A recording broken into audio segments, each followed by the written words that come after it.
The massive doors of the Galactic Council chamber slid open with a deep rumble that echoed through the vast space. Ambassador Taemin walked forward with steady steps, his black diplomatic uniform sharp against the colorful crowd of alien delegates. Behind him, Colonel Yujin and Dr. Bo-Ra followed silently, their faces calm but alert. The chamber was enormous, built to hold representatives from over 1,000 different species. Strange beings filled the curved seats that rose up like a giant bowl around the central speaking platform. Some had tentacles instead of arms. Others breathed through gills, and many looked so different from humans that it was hard to tell which end was their head. At the highest point sat the Kulati matriarch, an ancient creature with purple skin and dozens of writhing tentacles where humans would have hair.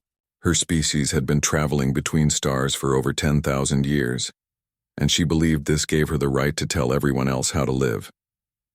Taemin stepped onto the speaking platform. The noise in the chamber died down as thousands of eyes, sensors, and other organs turned to look at him. He had done this many times before, but today felt different. Today would change everything. Ambassador Taemin of the Terran Federation, the matriarch's voice boomed through the chamber's speakers. Her translator made her sound annoyed, which was probably accurate. You have been summoned to respond to this council's demands. The human-Vorthak conflict has gone on for 3 years. It must end. The Vorthak Empire controlled trade routes across a quarter of the galaxy.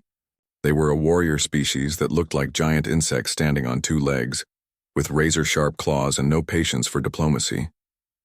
3 years ago, they had attacked human colonies without warning, killing millions of innocent people. But the Galactic Council didn't care about that. The humans have expanded too aggressively, continued the matriarch. You have built military bases in contested space. You have refused to limit your fleet size. This council offers mediation between your species and the Vorthak Empire. Murmurs of agreement came from many of the alien delegates. Most of them had never fought a real war. They lived comfortable lives in their safe systems, making money from trade while others did the fighting and dying. Furthermore, the matriarch's tentacles waved dramatically. If the Terran Federation does not agree to immediate peace talks within 10 solar cycles, this council will impose economic sanctions. Military intervention may follow. The threat was clear. Submit or face the combined might of over 50,000 star systems. Every species in the galaxy's history had eventually bowed to these numbers. The council expected humans to do the same. Taemin looked up at the matriarch with calm eyes. He had been preparing for this moment his entire career. So had his species. No, he said simply. The single word hit the chamber like a physical blow. Conversation stopped mid-sentence. Several smaller aliens fell off their seats. Even the matriarch's tentacles went still with shock. What did you say? She whispered. I said no. Taemin's voice was steady and clear. The Terran Federation refuses your mediation. We refuse your ultimatum. We refuse to acknowledge your authority over human affairs. Chaos erupted. Aliens jumped to their feet, tentacles or whatever they used for standing. Voices rose in dozens of languages, creating a noise like a marketplace during a fire. Some delegates looked frightened, others angry, but most just seemed confused. No one had ever said no to the Galactic Council before. The matriarch's voice cut through the noise like a blade. You cannot refuse. We represent 50,000 systems. Your species controls barely 200. Numbers, Taemin said calmly, are not everything. Colonel Yujin stepped forward slightly. She was a soldier, and soldiers understood things that diplomats and politicians often missed. Her hand rested casually on her sidearm, not threatening but ready. Dr. Bo-Ra remained perfectly still, but her eyes were recording everything. Every alien face, every reaction, every sign of fear or anger. This information would be very useful in the days to come. Explain yourself, the matriarch demanded. Her purple skin was turning a darker color, which probably meant she was angry. Why do you refuse our generous offer of peace? Because, Taemin said, his voice carrying clearly through the now quiet chamber, your offer is not peace. It is surrender. He looked around the chamber, meeting the strange eyes of dozens of different species. For 3 years, the Vorthak Empire has attacked human colonies. They have murdered civilians, enslaved children, and destroyed entire worlds. Where was this council's mediation then? Some of the aliens shifted uncomfortably. They knew he was right. When the Vorthak destroyed the peaceful Helani species last year, where were your peacekeepers? When they glassed the homeworld of the Torvan refugees, who spoke for them in this chamber? The matriarch's tentacles writhed with anger. Those species were not members of this council. They had no protection under our laws. Exactly, Taemin said. You only protect those who pay your fees and follow your rules. Everyone else can die and you call it peace. A delegate from the Kree Coalition, a species that looked like walking trees, stood up. The human is correct about the Vorthak aggression, he said in a creaky voice. Perhaps we should consider silence. The matriarch snapped. The Vorthak Empire is a valued member of this council. Their internal affairs are not our concern. Internal affairs, Yujin said quietly, but her voice carried in the sudden silence. Is that what you call genocide? The word hung in the air like poison gas. Genocide. The ultimate crime, the thing that supposedly could never happen again in their civilized galaxy. Except it kept happening over and over while the council looked the other way. Taemin stepped forward. The Terran Federation has spent 3 years fighting to protect not just our own people, but any species too weak to protect themselves. We have given sanctuary to Helani survivors. We have rebuilt Torvan refugee camps. We have done what this council should have done. And now, he continued, his voice growing stronger, you demand that we stop. You want us to sit at a table with mass murderers and pretend that compromise is possible. You want us to give up systems we've paid for with human blood to buy a peace that will last only until the Vorthak decide to attack again. The matriarch leaned forward in her high seat. You speak of blood, human. Do you know how much blood will flow if this council declares war on your species? We have fleets that number in the millions of ships. We have weapons that can crack planets. What do your 200 systems have against such power? Taemin smiled for the first time since entering the chamber. It was not a nice smile. Your Excellency, he said formally. That sounds very much like a threat. It is a promise, the matriarch replied coldly. Then we understand each other perfectly. Taemin straightened his uniform jacket. The Terran Federation recognizes no authority above humanity's right to defend itself and protect the innocent. We will not negotiate with aggressors. We will not bow to threats. We will not abandon those who depend on us for protection. He paused, looking directly at the matriarch. And we will not surrender to a council that has forgotten the difference between peace and cowardice. The silence in the chamber was complete now.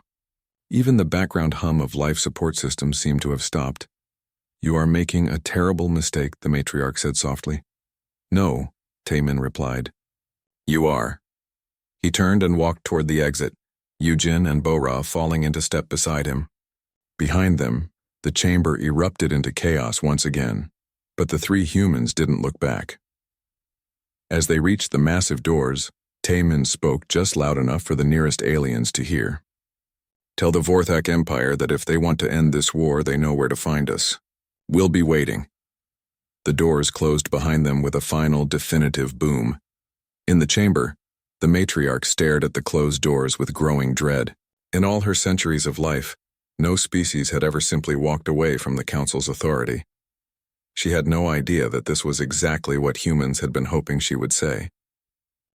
High Chancellor Veltar rushed through the corridors of the council's military headquarters, his 6 legs clicking rapidly on the metal floor. Behind him, a dozen advisors struggled to keep up with his urgent pace. The emergency meeting had been called within hours of the human delegation's shocking departure. The war room was already crowded when Veltar arrived. Military leaders from 20 different species sat around a holographic display showing the galaxy. Red dots marked human systems while green showed council territory. The difference in numbers was obvious and overwhelming. Report, Veltar commanded as he took his place at the head of the table. Intelligence Chief Mordak, a thin creature with gray skin and large black eyes, activated the display. The humans control exactly 247 star systems. Their total fleet strength is estimated at 50,000 ships of all classes. Their population is approximately 200 billion across all colonies. A murmur of amusement went around the table. These numbers were tiny compared to the Council's might. In comparison, Mordak continued, the Council represents 52,000 systems with a combined fleet of over 15 million ships. Our total population exceeds 500 trillion beings. Admiral Krython, the Hegemony Navy's top commander, leaned back in his chair with satisfaction. The humans are either very brave or very stupid. Perhaps both. Stupid, agreed General Thexara, whose species looked like walking rocks. They must realize they cannot win against such numbers. Veltar studied the display thoughtfully. He had not become High Chancellor by underestimating enemies, even small ones. What do we know about human military capabilities? Mordak waved his hand and the display changed to show human ships. Their technology is roughly equivalent to ours in most areas. Their ships are well designed but not revolutionary. They prefer smaller, faster vessels over large battleships. Typical for a young species, Krathon noted. They haven't learned that size matters in space combat. Their ground forces are reportedly excellent, Mordak continued, but ground combat is largely irrelevant in modern warfare. Space superiority decides everything. Veltar nodded slowly. And their industrial capacity? Limited.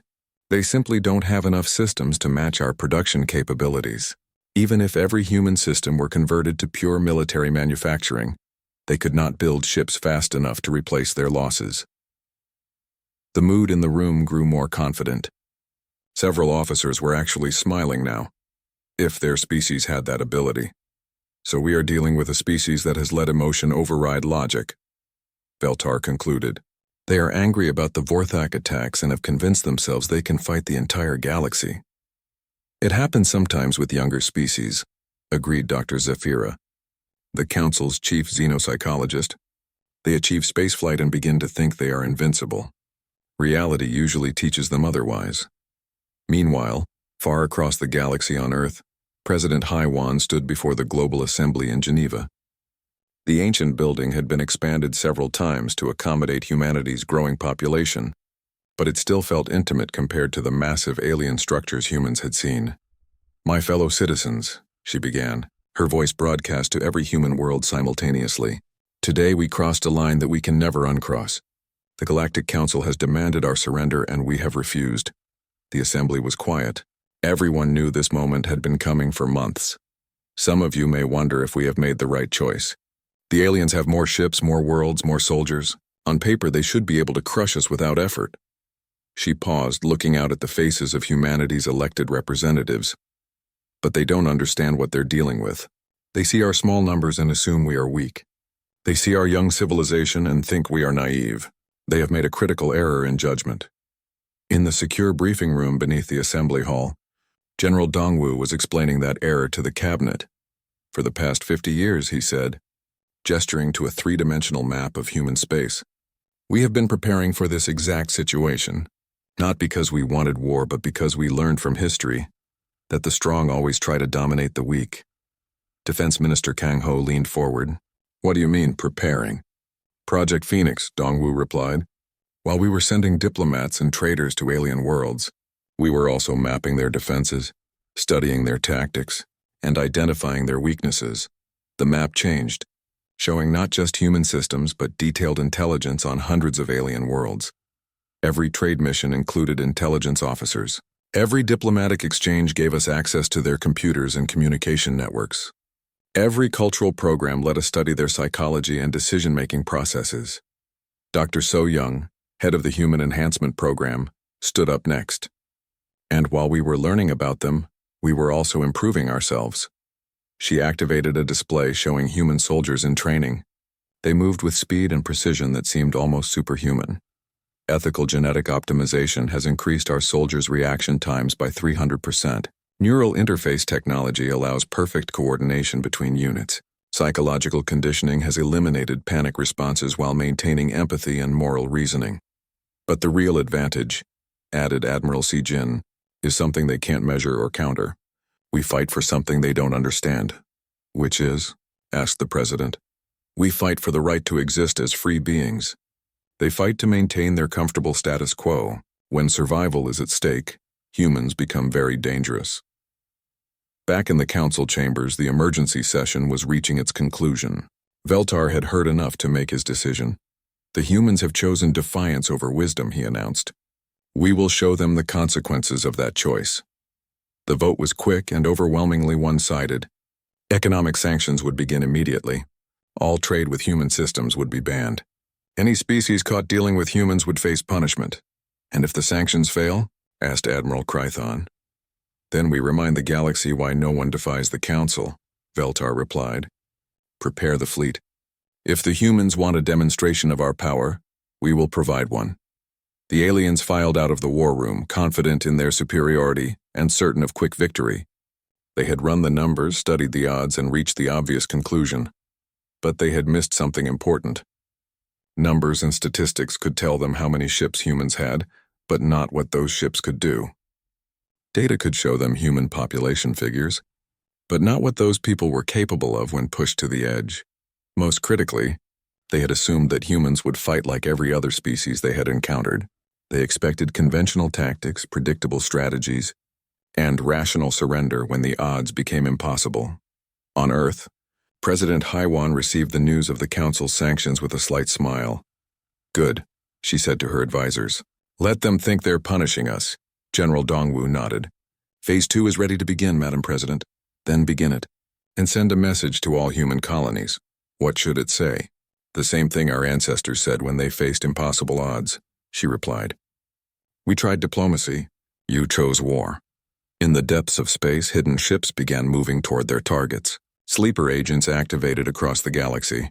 Weapons systems that had been disguised as mining equipment came online. The Council had made their choice based on numbers and conventional thinking. They were about to learn why that was a mistake.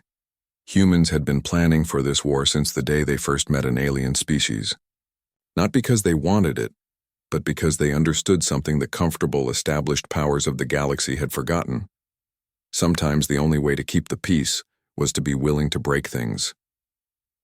Admiral Krython stood on the bridge of his flagship, the massive dreadnought Eternal Glory, and felt satisfied with what he saw. Spread out before him in perfect formation were 10,000 ships of the Council's peacekeeping fleet, the largest armada in galactic history, assembled to teach one upstart species about respect. "Status report," he commanded his bridge crew. "All ships report ready."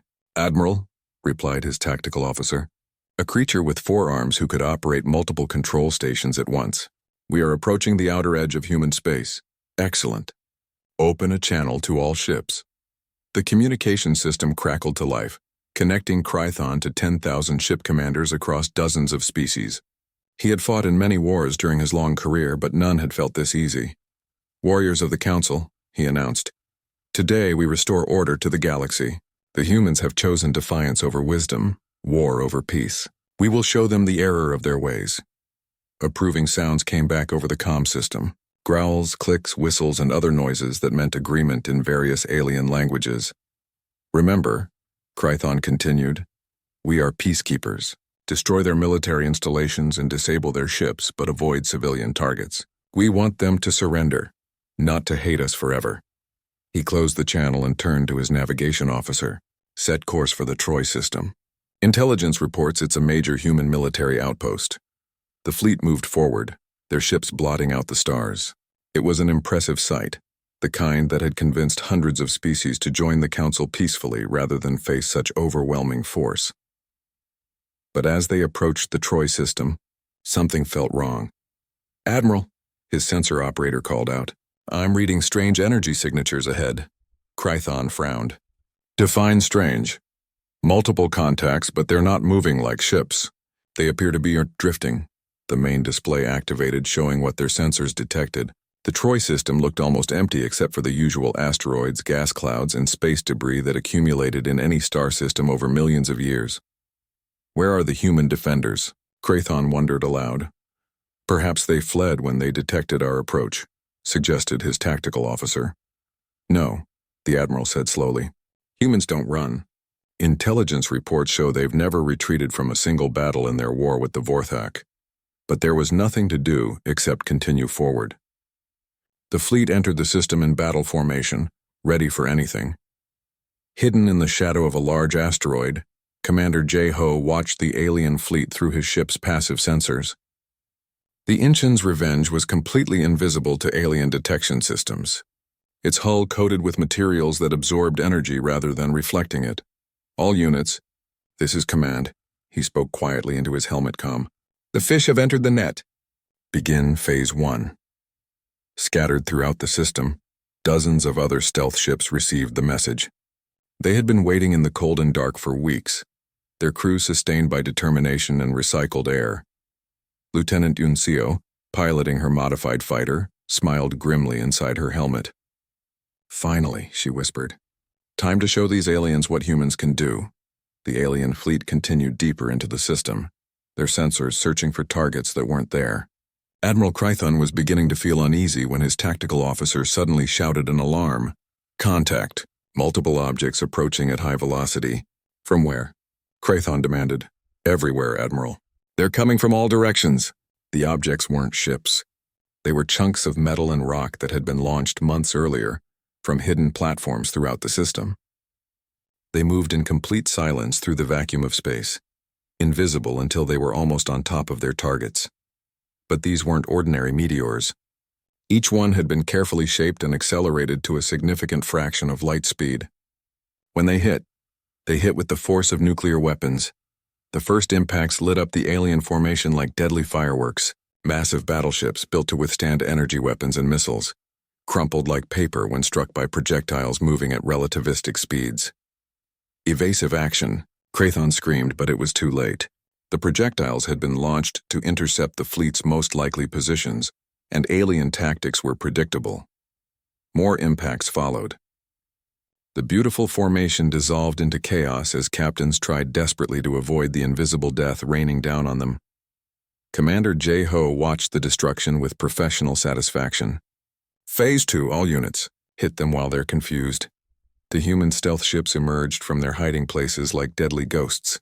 They appeared on alien sensors for just long enough to launch their attacks, then vanished again into the darkness.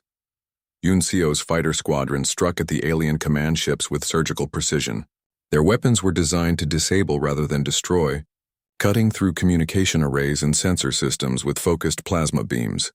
"Command ship Eternal Glory," Yuncio reported as she swooped past the massive vessel. "Communications down, sensors blinded. Moving to next target." "Confirmed, Ghost Leader," J-Ho replied. "Good hunting." Admiral Krython felt his ship shudder as human weapons found their mark. His bridge plunged into darkness as the main power grid failed. "Damage report," he shouted. "Communications are down. Sensors offline. Weapons are not responding." Emergency lighting flickered on, casting red shadows across the bridge. Through the viewports, Krython could see his magnificent fleet burning and dying. "How many ships have we lost?" The tactical officer was working frantically at his backup console. "At least 3,000, Admiral. Maybe more. The surviving ships are scattered and many have lost communication. 3,000 ships destroyed in less than an hour. It was impossible. No force that small should be able to cause such devastation." "Where are they?" Krython demanded. "Where are the human ships?" We can't detect them, sir. Our sensors show empty space." Captain Minho's voice suddenly echoed through the system on an open frequency that every surviving alien ship could receive. The human commander sounded calm and professional, like someone discussing the weather. "Attention, Council forces," he said. "This is Captain Minho of the Terran Defense Force. You have entered human space with hostile intent. You have 30 minutes to begin withdrawing your forces." Admiral Krython grabbed a working communicator. "Human Commander, this is Admiral Krython of the Council Fleet. We demand you show yourselves and fight honorably." Minho's reply was immediate and cold. "Honor? You brought 10,000 ships to attack a people who only wanted to be left alone. You called genocide internal affairs and oppression peace. You wouldn't recognize honor if it bit you. You cannot defeat us." Krython screamed into the comm. "We still outnumber you." "Numbers," Minho replied, echoing the words Ambassador Taemin had used in the council chambers, "are not everything." The attacks continued. Human ships appeared from impossible angles, struck with deadly precision, and vanished before the aliens could respond. They fought like no species the Council had ever encountered, turning space itself into a weapon. Asteroids that had drifted peacefully for millions of years suddenly revealed themselves as disguised weapons platforms. Derelict ships that appeared to be ancient wrecks came alive with hidden systems. Even the system's star seemed to be working against the aliens as solar flares, somehow predicted and exploited by human forces, disrupted their communications at critical moments. By the time Admiral Krython finally gave the order to retreat, only 1847 ships remained of his original force. They limped away from the Troy system in disorder, many too damaged to maintain proper formation. As the battered fleet retreated, Captain Minho's voice followed them one last time. Tell the council what you saw here today. Tell them that humans don't fight the way they expect. Tell them we've had 3 years to prepare for this war, and we've used every day wisely. He paused, and when he continued, there was steel in his voice. And tell them this was just the beginning. Commander Jeho watched the alien fleet disappear into hyperspace, then activated his ship's communication system. All units, prepare for Phase 3. Target selection Alpha through Delta are now active. Begin deep strike operations immediately. Throughout human space, hidden fleets began moving toward their assigned targets. The Council had expected a conventional war with predictable battles and negotiated surrenders. Instead, they were about to discover what happened when humanity decided that the best defense was a very aggressive offense. The real war was just beginning. The emergency session of the Galactic Council was unlike anything in the organization's 1,000-year history. Delegates who had been confident and arrogant just days before now sat in frightened clusters, their various alien features showing universal expressions of shock and fear. High Chancellor Veltar paced in front of the main display, his 6 legs clicking nervously on the floor. The display showed a galactic map covered in red warning symbols, each one representing a reported attack by human forces. The hegemony industrial world of Kefta, he read from his datapad. Primary power grid destroyed. No casualties reported, but manufacturing capability reduced by 90%. Murmurs of distress rippled through the chamber. The Kulathi communication hub at Mordesh, all satellites disabled. The Vorthak supply depot at Kreshmar completely emptied but no defenders harmed. The Altarian fleet yards at Enough! The matriarch's voice boomed through the chamber. Her purple skin had turned almost black with rage. How is this possible? Our intelligence said humans controlled only 200 systems. Intelligence Chief Mordak stood shakily at his station. His usually gray skin had turned pale white with stress. We were wrong, Your Excellency. Terribly wrong. Explain. It appears that while we were counting human systems, we failed to count human agents. They have been infiltrating our societies for decades, possibly since first contact. The chamber erupted in angry voices. Several delegates began shouting accusations at each other in their native languages. Order! Veltar commanded. Mordak, continue your report. Every diplomatic mission, every trade agreement, every cultural exchange program, they were all intelligence operations. While we thought we were teaching humans about galactic civilization, they were studying us. On the industrial world of Kefta, Chief Engineer Zarkol stood in his darkened control room and tried to understand what had happened. The massive fusion reactors that powered his planet's manufacturing centers had been shut down in a coordinated attack that lasted less than 10 minutes. But this wasn't random destruction. Someone had carefully disabled only the military production facilities while leaving civilian power systems untouched. The attackers knew exactly which systems to target and which to avoid. How did they get past our defenses? Asked his assistant. Zarkol looked at the security recordings with growing dread. The attackers had moved through the facility like they owned it, avoiding guards and security systems with impossible precision. They knew our patrol schedules, he realized. They knew our security codes. They knew the layout of systems that aren't on any public blueprints. His assistant's eyes widened. You mean, someone has been planning this attack for years? Someone with access to our most classified information. Across the galaxy, similar scenes were playing out on hundreds of worlds. Military bases found their communication systems mysteriously failing. Supply convoys disappeared without a trace, only to be found later stripped of weapons and ammunition but with food and medical supplies untouched. What terrified the aliens most was the precision of it all. The humans could have targeted civilian populations, but they chose not to.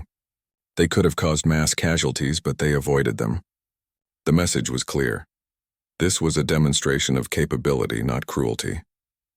Premier Hajun stood in the Terran Strategic Command Center on Earth, watching the reports flow in from around the galaxy. The massive display showed the locations of all active operations, and the scope was breathtaking. Status report, she requested. General Dongwu consulted his datapad. Phase 3 operations are proceeding on schedule. 73 military targets neutralized, 41 supply lines severed, and over 200 intelligence assets activated. Casualties, minimal on both sides. Our people have strict orders to avoid civilian targets, and most alien forces are too confused to mount organized resistance. Agent Subin's voice crackled over the communication system from the Altarian homeworld. Command, this is Deep Cover Team 7. The Fleet Yard operation is complete.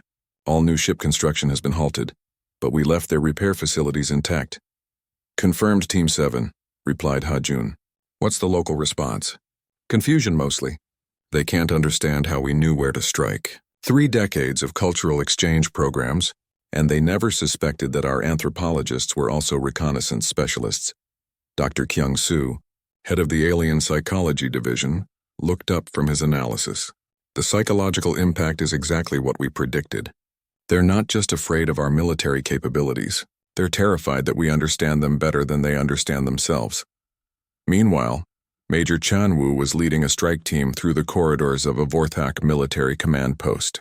His soldiers moved with inhuman precision, their enhanced reflexes allowing them to disable guards without causing permanent harm. Remember, he whispered into his comm, we're here to gather intelligence and disable their coordination capabilities. No unnecessary violence. The team reached the main computer core without raising an alarm. Chanwoo attached a data extractor to the central processing unit while his team stood guard. Downloading now, he reported. This should give us their complete battle plans for the next 6 months. The irony wasn't lost on him. The Vorthak had started this war by attacking human colonies without warning. Now humans were systematically dismantling their military infrastructure while following strict rules of engagement that the Vorthak had never bothered with. Back in the council chambers, panic was spreading. Reports continued to pour in from across the galaxy, each one more disturbing than the last. Admiral Krython, his uniform still bearing scorch marks from the Troy system disaster, stood to address the assembly. Honored delegates, we are not fighting the war we expected. Human tactics are unlike anything in our military databases. Then adapt, screamed a delegate from the hegemony. Use our superior numbers. With respect, Krython replied. Numbers mean nothing if you can't find your enemy. Human ships appear from nowhere, strike with surgical precision and vanish before we can respond. They know where we will be before we decide to go there. Dr. Zafira, the council's chief xenopsychologist, stood slowly. Her usual confident demeanor was gone, replaced by something resembling terror.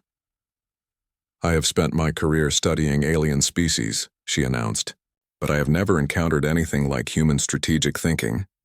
They operate on timescales we don't understand, with patience we can't match, and with moral flexibility we can't predict. What do you mean? Asked Veltar. They are simultaneously the most ethical warriors we have ever encountered and the most ruthlessly effective. They avoid civilian casualties while systematically destroying our ability to make war. They show mercy to defeated enemies while planning attacks years in advance. She paused, looking around the chamber with frightened eyes. We assumed they would fight like us, with conventional tactics and predictable strategies. Instead, they fight like humans, and none of our psychological models prepared us for what that means. Admiral Sejin's deep strike fleets were demonstrating exactly what that meant, emerging from the void like vengeful ghosts. They struck at carefully selected targets across 12 different star systems simultaneously. Each attack was precisely calculated to cripple military capability, while leaving civilian infrastructure intact. Communication networks went dark, weapons factories fell silent, and supply lines withered, but hospitals, schools, and food distribution centers remained untouched. Target Sigma 7 neutralized, reported Captain Dong-Su from the Outer Rim. Vorthak forward base is now offline, but we've left their medical facilities operational. Confirmed, Sigma 7, Sejin replied. Proceed to secondary objectives. The strategy was working perfectly. The aliens were learning that humans could strike anywhere, anytime with devastating effect, but they were also learning that humans chose to show restraint even when they didn't have to. It was perhaps the most terrifying lesson of all. Back on Earth, President Hyawan reviewed the day's operations with satisfaction. The galaxy's established powers were finally beginning to understand what they were really dealing with. Madam President, asked Defense Minister Kang Ho, do you think they're ready to negotiate now? Hyawan smiled grimly. Not yet. They still think this is about military superiority. They need to understand that this is about something much more fundamental, which is the right of free peoples to exist without asking permission from those who think power gives them authority over others. She turned back to the strategic display, where new operation orders were already being prepared. Continue Phase 4 operations. Target their leadership facilities and command structures. It's time to show them that hiding behind bureaucracy won't protect them from the consequences of their choices. The galaxy was about to learn that when humans decided to go to war, they didn't just fight battles. They fought to win completely and permanently, and they had been preparing for this fight much longer than anyone realized. The Galactic Council chamber looked very different 6 months after Ambassador Taemin had first said the word no to their ultimatum. Half the seats sat empty as various species had withdrawn from the alliance, seeking separate peace agreements with humanity. Those delegates who remained looked tired and defeated. High Chancellor Veltar stood at the central podium, but his posture was no longer confident. The proud military leader who had once threatened to crush humanity now spoke in careful, measured tones. "Honored delegates," he began, "we face a choice that will determine the future of galactic civilization. We can continue this conflict until our societies collapse, or we can acknowledge reality and seek accommodation with the Terran Federation." Murmurs of discontent rippled through the chamber, but they were weak and half-hearted. Everyone knew the war was lost. The numbers told the story. Of the original Council alliance of 52,000 systems, fewer than 30,000 remained loyal. The hegemony had lost half its industrial capacity. The Kulathi communication networks lay in ruins. Even the mighty Vorthak Empire was reduced to defending their core worlds while their colonies declared independence. But the most shocking change was psychological. The species who had ruled the galaxy for millennia now jumped at shadows, afraid that human agents might be listening to their most private conversations, because they probably were. The matriarch sat in her high seat, her tentacles drooping with exhaustion. Her purple skin had faded to a sickly gray color, and her ancient eyes held a look of defeat that her species had not known for 10,000 years. "The humans," she said quietly, "have proven that our civilization was built on an illusion. We believed that superior numbers guaranteed superior power. We were wrong." At that moment, the chamber doors opened and Ambassador Taemin walked in, but this time he was not alone. Behind him came a full diplomatic delegation representing not just humanity, but also the dozen species that had accepted human protection during the war. Among them were Helani survivors, Torvan refugees, and representatives from 3 species that had declared independence from the Vorthak Empire with human support. They took seats in the chamber as equals, not as petitioners seeking council approval.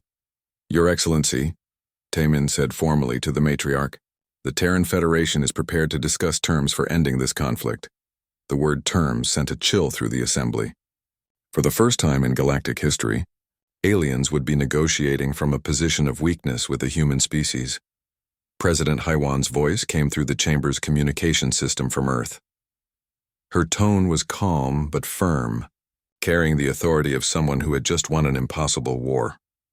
"Citizens of the galaxy," she began, "6 months ago, this council demanded that humanity surrender our right to defend ourselves and others. Today we present our own demands for lasting peace." The demands were displayed on the main screen, and they were surprisingly reasonable given humanity's overwhelming victory.